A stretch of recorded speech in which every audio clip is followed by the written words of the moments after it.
तो भाई और बहनों, वर्तमान समय में जिस समय गुरुदेव भगवान हम सभी आत्माओं की परीक्षा ले रहे हैं, पूर्ण ब्रह्म परमात्मा सारी सृष्टि के सृजनहार कबीर देव सत्य पुरुष परम अक्षर ब्रह्म सतगुरु रामपाल जी परमेश्वर भारतवर्ष की पावन भूमि पर प्रकट हैं। ये पूरे विश्व के लिए सौभाग्य की बात है, परम सौभाग्य की बात। लेकिन परमात्मा कहते हैं कि भाई सकल पदार्थ है जग माही और भाग बिना नर पावत नाही। इस परमेश्वर को, इस अनमोल खजाने को, इस अनमोल रतन को हर कोई पहचान लेगा, ये संभव नहीं है भाई और बहनों। ये तो परमेश्वर की अपनी मौज, अपनी रजा, अपनी मर्जी, वो किन आत्माओं से अपनी पहचान करवाएंगे। इस भगवान को कोई नहीं पहचान सकता, कोई भी। जब गीता अध्याय 4 श्लोक 34 में इस काल ब्रह्म ने अर्जुन से कहा, श्री कृष्ण के शरीर में प्रेत की तरह प्रवेश करके, कि अर्जुन, अगर तुझे परम सनातन धाम प्राप्त करना है, जहां जाने के बाद ये प्राणी कभी संसार में लौटकर वापस नहीं आता, 84 लाख योनियों में नहीं जाता, नरक का कष्ट नहीं भोगता, तपतशिला का कष्ट नहीं भोगता, अगर तुझे वो परम धाम चाहिए, जन्म मरण से छुटकारा चाहिए,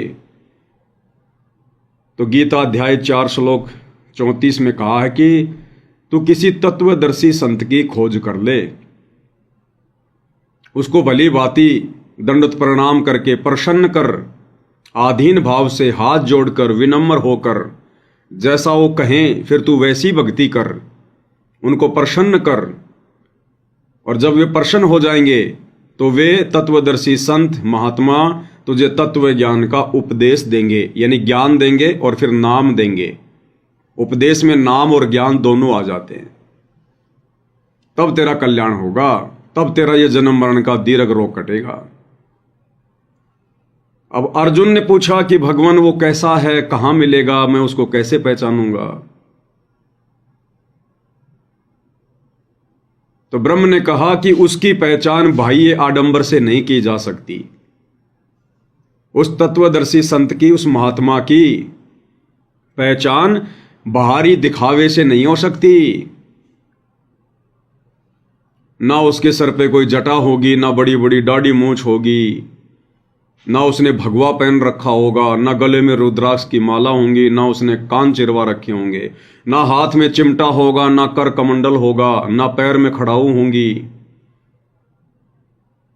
उसकी पहचान बाह्य आडंबर से नहीं होगी। तो भगवान फिर कैसे पहचान करेंगे? उसकी पहचान तो उसके प्रवचन सुनकर ज्ञान आधार से होगी, दूसरा कोई तरीका नहीं। ये जानकारी थी इस ब्रह्म को। लेकिन परमेश्वर का विधान क्या कहता है कि ज्ञान आधार से भी उसकी पहचान नहीं हो सकती। आप कितने ज्ञानी हो, कितने कुछ भी हो, फिर भी आप परमात्मा को नहीं पहचान सकते। जब तक वो परमात्मा अपनी पहचान करवाने की रजा ना बख्शे, तब तक उसे कोई नहीं पहचान सकता। तो भाई और बहनों, वर्तमान में वो परम अक्षर ब्रह्म, वो कबीर देव सत्य पुरुष, वो तत्वदर्शी संत महात्मा, जिसे उस समय अर्जुन भी नहीं पहचान पाया, श्री कृष्ण जी भी नहीं पहचान पाए, जबकि परमात्मा उनकी यज्ञ को सफल करने के लिए आए थे। लेकिन पांचों पांडवों की बुद्धि ऑफ, श्री कृष्ण जी की बुद्धि ऑफ। उन्होंने इतना भी विचार नहीं किया कि हमने पूरी पृथ्वी के प्राणियों को आमंत्रित किया है इस यज्ञ में। 12 करोड़ ब्राह्मण, वेद के वक्ता माने जाने वाले, उनको हमने आमंत्रित किया है। 9 नाथ 84 सिद्धों को आमंत्रित किया है। 88,000 ऋषियों को आमंत्रित किया है। दुर्वासा जैसे आ गए, वशिष्ठ जैसे आ गए, विश्वामित्र आ गए। 33 करोड़ देवी देवता भी सूक्ष्म रूप में आ गए खाना खाने। ब्रह्मा विष्णु महेश भी सूक्ष्म रूप में आ गए, और विष्णु रूप में तो खुद श्री कृष्ण जी विराजमान थे ही। किसी के भोजन करने से शंख नहीं बजा, यज्ञ पूर्ण नहीं हुआ। और जब कबीर परमेश्वर सतगुरु रामपाल जी अपने भगत सुदर्शन के रूप में आए, उन्होंने भोजन किया तो वो 5 मुख वाला पंचजन्य शंख बजा, स्वर्ग तक उसकी आवाज गई, पूरी पृथ्वी पर हरियाली छा गई, सूखे वृक्ष भी हरे भरे हो गए। उसके बावजूद भी भाई और बहनों, 5 पांडवों की बुद्धि बंद, श्री कृष्ण जी की बुद्धि बंद, अन्यथा पैरों में गिर जाते कि हे परमात्मा उपदेश दे दो। श्री कृष्ण जी भी पैरों में गिर जाते कि हे परमेश्वर, हे परमात्मा, मैं तो फालतू का गुरु बन के बैठा हूं, क्योंकि पांडवों के गुरु श्री कृष्ण जी थे, और उपदेश ले लेते कि हमें भी आत्म कल्याण का रास्ता दिखाओ। लेकिन भाई और बहनों, बुद्धि ऑफ है। अब सोचिए, श्री कृष्ण जी से ज्यादा ज्ञान तो नहीं हो सकता ना वर्तमान के लोगों को। तो जब वो भी नहीं पहचान पाए, तो बताओ भाई और बहनों, ज्ञान से उस परमात्मा की कैसे पहचान हो जाएगी? ये ज्ञान तो उस समय काम आएगा, इस ज्ञान को तो उस समय आधार बनाया जाता है जब वो कबीर भगवान सतगुरु रामपाल जी एक साधारण से इंसान, व्यक्ति, संत, महात्मा के रूप में आकर जब अपनी पहचान करवाते हैं, अपनी विशेष आत्माओं से उनका ज्ञान योग खोलते हैं, और जब वे आत्माएं अपने जैसे इंसान के रूप में आए हुए उस कबीर भगवान को पहचान लेती हैं, उसके बाद जो उनको उपदेश दिया जाता है, भक्ति करने का तरीका बताया जाता है, नियम मर्यादाएं बताई जाती हैं, फिर ये ज्ञान आधार काम आएगा उस भक्ति को सफल बनाने के लिए। इस ज्ञान को आधार बनाकर भगवान को पहचाना नहीं जा सकता। आप और हमारे अंदर, पिछली पीढ़ी वालों के अंदर तो ज्ञान है ही क्या। जब सतयुग में इतने बड़े बड़े वेदों के ज्ञाता, कंठस्थ याद करने वाले मनु जैसे नहीं पहचान पाए, त्रेता में वशिष्ठ जैसे नहीं पहचान पाए, विश्वामित्र जैसे नहीं पहचान पाए, दुर्वासा जैसे नहीं पहचान पाए। तो भाई और बहनों, ये आप और हमारा कोई परम सौभाग्य है, हमारा कोई पुरबला भाग जग गया। जैसा कि गुरुदेव कहते हैं, सखीरी मारे जगे पुरबले भाग, आज गुरु दर्श दिखाए री। ये गुरु तो सदा ही रहता है पृथ्वी पर, सदा ही किसी न किसी रूप में, लेकिन कोई इनको पहचान नहीं पाता है। तो ये स्वयं अपनी पहचान करवाते हैं, स्वयं। और भाई और बहनों, यदि वर्तमान में पूज्य गुरुदेव भगवान ने, इस कबीर परमात्मा ने अपनी पहचान करवाई है केवल चंद आत्माओं को, सबको नहीं करवाई अभी भी। पूरी दुनिया तो वैसे ही धोखे में बैठी है। देखो, इन विदेश वालों का नंबर तो बहुत बाद में आएगा, बहुत बाद में आएगा। इनका तो इस जन्म में मोक्ष नहीं है, इस कलयुग की पिछली पीढ़ी में मोक्ष नहीं है जो विदेशों में है। कौन? जो वहां के जो परमानेंट, जो मूल निवासी हैं, वो नहीं जो एनआरआई हैं, जो हिंदुस्तानी हैं, या जो हिंदी भली भांति जानते हैं, गीता, वेद, कुरान, पुराण से भली भांति जो परिचित हैं। वो चाहे अमेरिका में बैठा हो, चाहे नेपाल में, चाहे जापान में, उनकी बात नहीं हो रही। उन लोगों की, जिन लोगों का मूल स्थान वही भूमि है, अमेरिका, जापान, जो है वो इंग्लैंड वगैरह, जो हिंदी जानते भी नहीं, जिनको पता ही नहीं कि रामायण क्या होती है, महाभारत क्या होता है, कबीर सागर क्या होता है, भगवान क्या होता है, उनको पता ही नहीं। तो उन आत्माओं का इस कलयुग की पिछली पीढ़ी में नंबर नहीं है।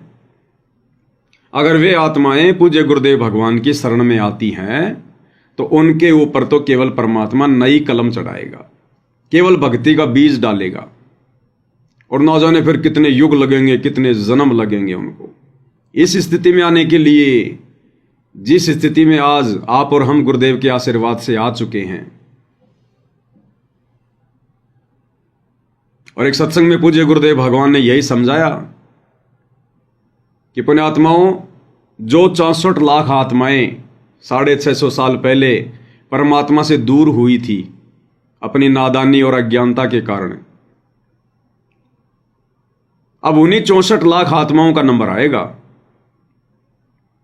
और गुरुदेव कह रहे कि वो 64 लाख तो पार होंगे ही होंगे, वो 64 लाख तो पार होंगे ही होंगे। लेकिन यहां पर भाई और बहनों एक शर्त होती है, एक कंडीशन होती है। जैसे परमात्मा कई सत्संग में कहते हैं कि पूरा विश्व पार होगा, और अभी आप जो सत्संग सुनने जा रहे हैं उसमें गुरुदेव कह रहे हैं कि 64 लाख ही पार होंगे, बाकी तो नई कलम चढ़ेगी। तो क्या पूरे विश्व में 64 लाख ही हैं क्या इंसान? तो गुरुदेव के कहने का भावार्थ अलग अलग होता है, चाहे 64 लाख हो और चाहे पूरा विश्व हो। कंडीशन क्या है? अंतिम श्वास तक गुरु मर्यादा, जो नियम गुरुदेव ने बता दिए, जो मर्यादाएं बता दी हैं, उनका पालन करते हुए और गुरु को ही परमात्मा के रूप में मानकर हृदय से, आत्मा से, फॉर्मेलिटी नहीं, और आत्म कल्याण की एक कशक बनाकर, एक वो तड़प बनाकर अपने हृदय में जो भक्ति करेगा अंतिम श्वास तक, वही आत्माएं यहां से पूर्णतया मोक्ष प्राप्त करेंगी। बाकी पार तो हो जाएंगे। पार होने का मतलब है लंबे समय तक 84 लाख योनियों के कष्टों से बचे रहेंगे। परमात्मा उनको लंबे समय के लिए ब्रह्मलोक में बैठा देगा, विष्णु जी के लोक में बैठा देगा। उनको भी पार होना ही कहा जाता है। परंतु पूर्ण मुक्ति, पूर्ण मोक्ष केवल वही आत्माएं प्राप्त कर पाएंगी जो इस वर्तमान कलयुग की बिचली पीढ़ी में अपने होशो हवास में रहकर भक्ति करेंगी। होशो हवास में, और होशो हवास क्या होता है? जैसे वर्तमान में साध संगति से जुड़कर सत्सेवक भाई बहन अपने पूर्ण होशो हवास में रहकर भक्ति कर रहे हैं। सन 2014 बरवाला कांड के बाद काल ने बहुत कोशिश की हमें ठगने की, हम सत्सेवक भाई बहनों को तोड़ने की, हमारी मर्यादा तुड़वाने की, हमें डराने की, धमकाने की, मुकदमे करवा दिए, जेल करवा दी, मार पिटाई करी, गालियों की सीमाएं नहीं, धमकियों की सीमाएं नहीं। हर प्रकार से काल ने अपने दूतों को पीछे लगा के रखा, लेकिन फिर भी हम भगत भाई बहन दृढ़ रहे। हम झुके नहीं उनके आगे, अपनी मर्यादाएं नहीं तोड़ी हमने। हम उन आरक्षणों में जाकर नहीं बैठे, हमने गुंडों की सीबीआई जांच का समर्थन नहीं किया, हमने इन आश्रमों में जाकर किसी भी कुपात्र को ज्योति पाठ और दान का पैसा नहीं दिया। हम नहीं गए परशुराम की जयंती में, हम नहीं गए सिरसा अनाज मंडी में कबीर जी का जन्मदिन मनाने, जयंती मनाने। हमने कोई सहयोग नहीं किया जाटों की धर्मशाला बनवाने में। हम नहीं गए अयोध्या के भंडारे में आन उपासना को बढ़ावा देने। हम नहीं जाते, दर दर धक्के नहीं खाते। हम 4-4 किलो चावल, 10-10 किलो आटा लेकर अन्नपूर्णा मुहिम, अन्नपूर्णा मुहिम, रोटी कपड़ा और मकान सबको देगा कबीर भगवान। आज से पहले क्या काल दे रहा था? अरे आज से पहले क्या काल दे रहा था क्या? तो ये मनमाना आचरण। हम नहीं बनवाते स्टेडियम, हम आश्रमों पे आश्रम बनाकर इन पत्थरों में अपना पैसा बर्बाद नहीं करते। तो बहुत कोशिशें करी काल ने, लेकिन परमात्मा ने साथ संगतियां शुरू करवा दी पहले ही। हर प्रकार से जानकारियां देनी शुरू करवा दी अपने कुत्तों को निमित्त बनाकर। और हम भगत भाई बहन जागरूक रहे, सचेत रहे, इसलिए आप और हम बचे रह गए। इसलिए सत्सेवक भाई बहन अपने पूर्ण होशो हवास में रह के भक्ति कर रहे हैं। हमें अपने गुरु में परमात्मा दिखाई दे रहे हैं। उधर आश्रम वाले भाई बहनों को गुरु में परमात्मा नजर नहीं आते। उनको तो एक कागज के टुकड़े में कबीर जी की समझे जाने वाली मुर्दा फोटो में भगवान नजर आते हैं। तो वे आत्माएं अपने होशो हवास में नहीं है। उन्हें पता ही नहीं परमात्मा कौन है। अभी पता ही नहीं उनको कि परमात्मा कौन है। भाई और बहनों, गुरुदेव ने एक सत्संग में बताया कि 5 अंधे थे, 5 अंधे, और उन अंधों ने कहा किसी से कि भैया हमारे को हाथी दिखा दो। अब समझदार आदमी ने कहा कि तुम अंधे हो, हाथी तुम देखोगे कैसे भाई? मुन्ना बोला हम देख लेंगे, हमारे हाथ है ना, ये हमारी आंखों का काम करते हैं, हम देख लेंगे। तो जब गांव में कोई हाथी आया, कोई मांगने वाला आया व्यक्ति हाथी लेकर, तो उसने कहा भाई आ जाओ तुम्हारे को हाथी दिखा देता हूं। तो 5 अंधे चले गए और मावत से कह दिया कि मावत जी थोड़ा इनको हाथी देख लेने दो, इनकी इच्छा है। बोला भाई देख लो। तो उस हाथी के पास ले जाके उन 5 अंधों को छोड़ दिया।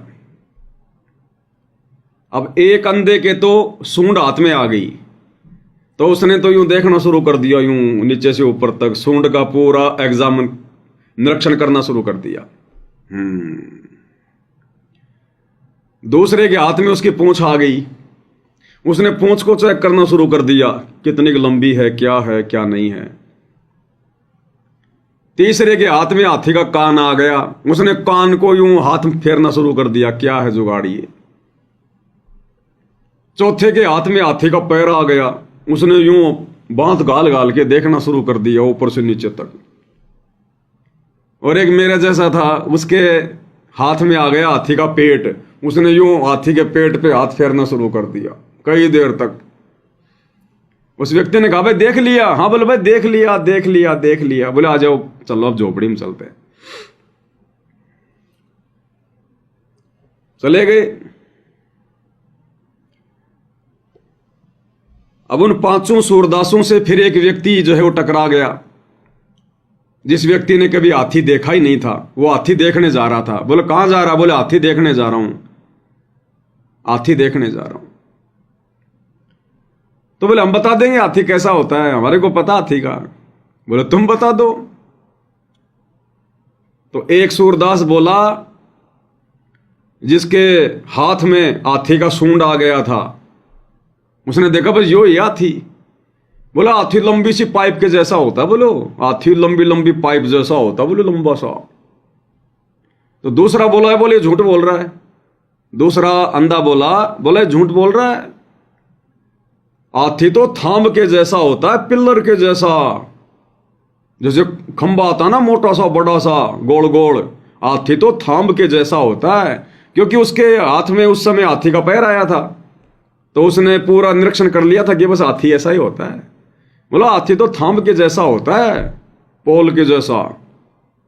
तीसरा बोला भाई ये झूठ बोल रहा है, हाथी तो छाजड़े के जैसा होता है, सूप के जैसा छाज। उसके हाथ में हाथी का कान आ गया था, उसने पूरा हाथ फेर के देख लिया था। सूप होता है जैसे माता बहनें जो गेहूं वगैरह साफ किया करते थे पहले, उसको छलना कहते थे, लकड़ी का बना होता था वो सूप छाज। तो उसके हाथ में हाथी का कान आ गया था, तो उसने हाथ फेर के देखा लंबा चौड़ा। बोले हाथी तो बोले सूप के जैसा होता है, छाछ के जैसा।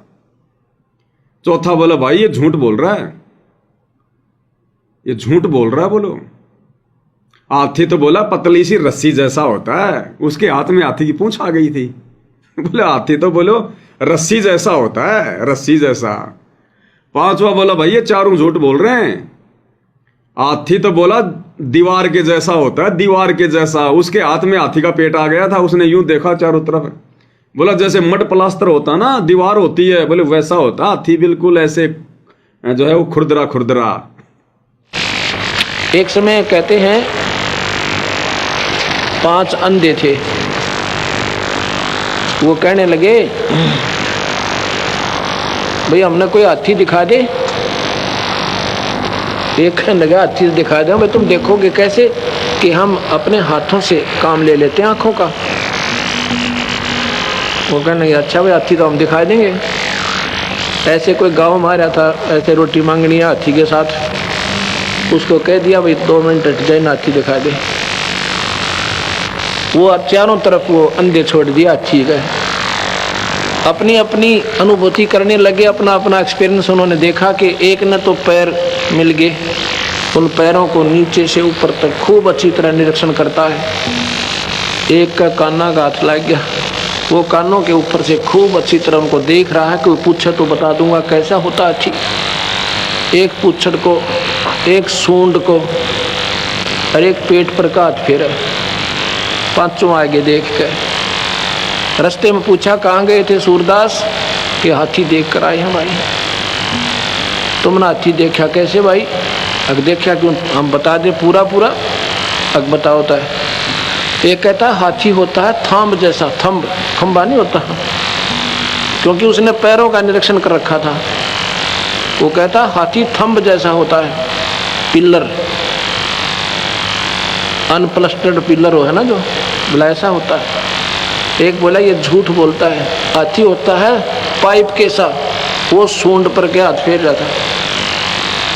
तीसरा कहता नहीं नहीं, हाथी होता सूप जैसा, सूप माने छाछ, वो कानों के ऊपर से पूरी निरीक्षण कर रहा था। चौथा कहता है ये तीनों झूठ बोले हैं। हाथी होता है पटे जैसा, वो पूंछड़ पकड़ रहा था, पूंछ के दूम पर क्या हाथ फेर रखा था, एक्सपीरियंस कर रखा था। तीसरा कहता नहीं नहीं, हाथी होता है दीवार जैसा, कच्ची बीत हो ना, प्लास्टर मड प्लास्टर कर रखा हो, मिट्टी की लिपाई कर रखी हो, वो पेट पर हाथ फेर रहा था। वो पांचों लड़े आपस में। तो उस आँखें वाले ने बताया, भाई आंखों वाले ने कहा ये तो these are the parts of the elephant, ये तो हाथी के हिस्से हैं जिन्हें तुम हाथी मान रहे हो। इन सब को मिला के हाथी, और वो जो उसकी सही स्थान है वो तुमने देखा ना, जो कमर पर। तो बाद में गुरुदेव भगवान ने बताया कि पुण्यात्माओं, उन नादानों को पता ही नहीं था कि हाथी होता कैसा है। जो वो व्याख्या कर रहे थे ना अलग अलग, वो तो हाथी के अंग हैं, अंग, उन सबको मिला के हाथी बनता है। तो इसी प्रकार भाई और बहनों, इन सतलोक आश्रम वाले भाई बहनों को, कोऑर्डिनेटरों को, गुरु जी के परिवार को पता ही नहीं कि परमात्मा कैसा होता है। किसी ने तो मुनिंद्र जी को परमात्मा मान लिया, मुनिंद्र धर्मार्थ ट्रस्ट, बस। किसी ने दाढ़ी मूंछ वाले कबीर को परमात्मा मान लिया कि 650 साल पहले आए थे परमात्मा। किसी ने गरीबदास जी को मान लिया, गरीबदास जी का बौद्ध दिवस मनाना शुरू कर दिया, गरीबदास जी परमात्मा। कोई दादा गुरु जी को भी दंडोत मार रहा कि बस दादा गुरु जी। तो भाई और बहनों, ये तो परमात्मा के अंग हैं, अंग। ये तो परमात्मा ने लीला की थी भिन्न भिन्न रूप में आकर।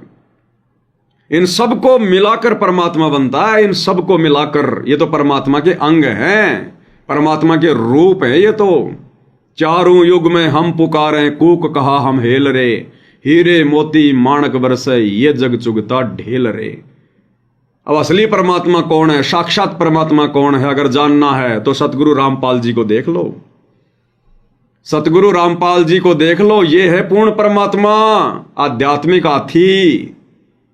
बाकी तो उनके अंग हैं जिनके तुम किसी का बौद्ध दिवस मना रहे हो, गरीबदास जी का, किसी का जून में तुम प्रकट दिवस मना रहे हो, कोई तो कह रहा हो कागज का टुकड़ा ही भगवान है।